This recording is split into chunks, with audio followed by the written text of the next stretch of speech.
তুই यहाँ दिए इधर आओ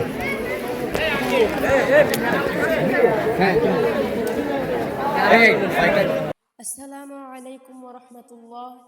প্রিয় নবী হযরত মুহাম্মদ মুস্তাফা সাল্লাল্লাহু আলাইহি সাল্লামকে নিয়ে ভারতীয় পুরোহিত রামগিরির কটূক্তি এবং সেই বক্তব্যকে মন্ত্রী নিবেশন রানে কর্তৃক সমর্থন দেওয়ার প্রতিবাদে শাহ রশিদিয়া ফাজিল ডিগ্রি মাদ্রাসার সকল শিক্ষক এবং শিক্ষার্থীবৃন্দ নিয়ে নেমে পড়ছে বিক্ষোভ।